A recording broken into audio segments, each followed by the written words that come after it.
Welcome back. We're looking at fight against drug abuse. A drug is a chemical substance that can change how your body and mind work. There are drugs of abuse. Okay, yes, drugs of abuse are substances that people use to get high and change how they feel. Grammar. Okay. All right. So drugs change how your mind and your body operates. Now, some people take those same drugs that are supposed to help sort out issues in your body to get high. Illegal drugs like marijuana, cocaine, or heroin, or they may be legal for adults only, like alcohol and tobacco in some cases. Now, even in some places, they've legalized marijuana for medical purposes. And some people take normal medication in various quantities to make them feel... You know, to feel, as someone would say, irate. Irate is the word. Medicines that treat illnesses can also become drugs of abuse when people take them to get high. Not because they are sick and following their doctor's orders. People can even abuse cough or cold medicines from the store if they ignore the directions and take too much at a time. Indeed, some people even self-medicate. Drug abuse is a serious public health problem that affects almost every community and family in some way or the other. Well, we have two guests in the studio to help us discuss how to curb drug abuse. Tunde Belemo is a representative of CADAM. Thank you for joining us. Also here is Sunny Irakpo, anti-drug abuse advocate and founder, president of Select Initiatives. Thank you for joining us. Thank you so much for having me on Channels Television. And CADAM, by the way, stands for Christ Against Drug Abuse Ministry, which is an initiative of the Redeemed Christian Church of God, RCCG. Thank you. So let's begin with you. Or let me begin with the advocate. I'll come back to you. Sunny, what leads or what, how do you say, encourages anyone to abuse a drug? Well, thank you once again for bringing me on board to add our voice to the social menace. Well, one of the factors that we've seen so far, ignorance. Ignorance is very, very key as far as drug abuse is concerned. In a situation where people are not informed, and our people used to say, information is the fuel of life. The more you are informed, the better way you behave. But when those information are not available, then deformation becomes the order of the day. So one of the critical factors that is responsible for drug abuse is ignorance.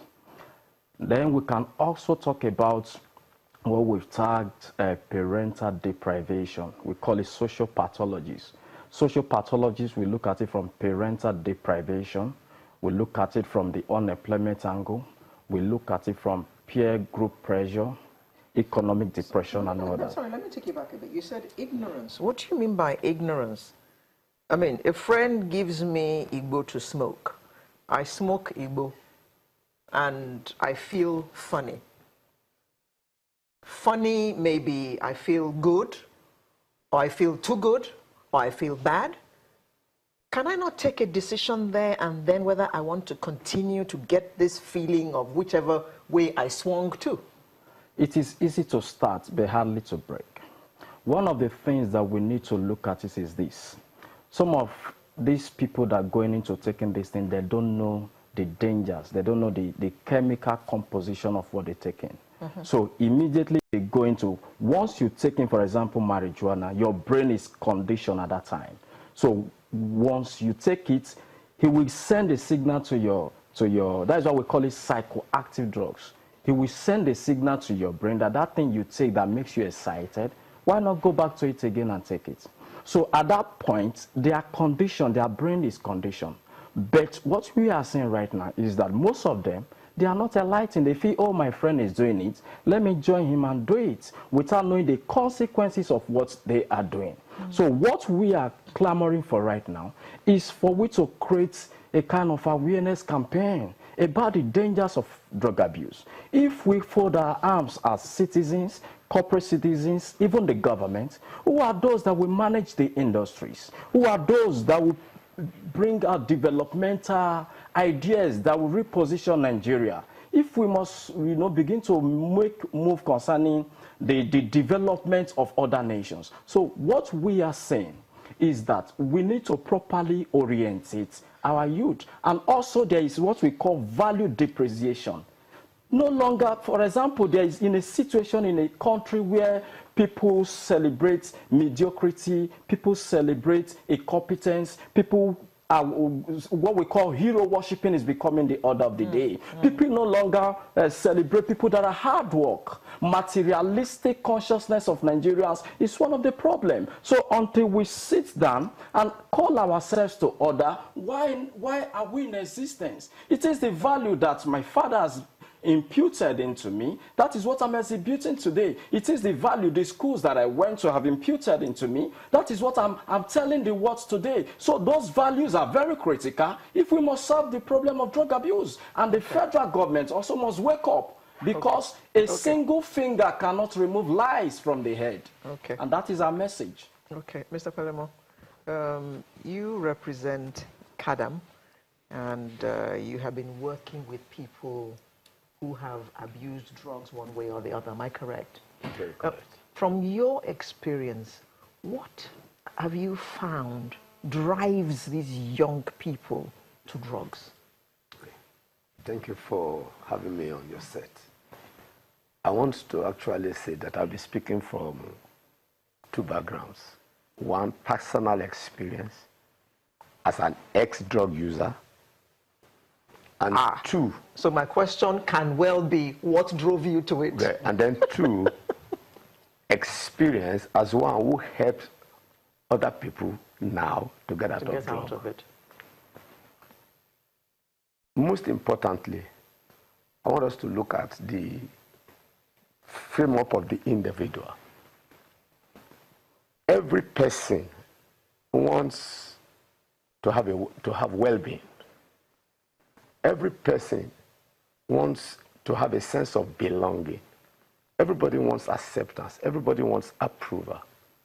So whatever seems to help the individual to get those things done, the individual will go for it, not minding whatever it is.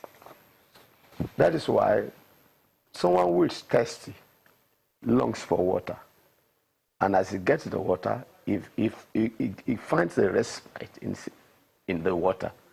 The same way, there are some dysfunctionality in the individual that makes him to long for something outside of himself to provide that thing that is short of. And if he finds someone who gives him a substance, and he takes that substance feels as if it gets to that place. For that moment, it does not matter the evil consequences people talk about those things. He wants to go for it. For example, I do know that cars kill. But I also do know that to get to a long distance from wherever I need a car. Yeah. And because of that, the car killing might not make so much sense to push it to the background. At that point. Yeah. The same way, you see, the young ones, particularly in this time in the world, they feel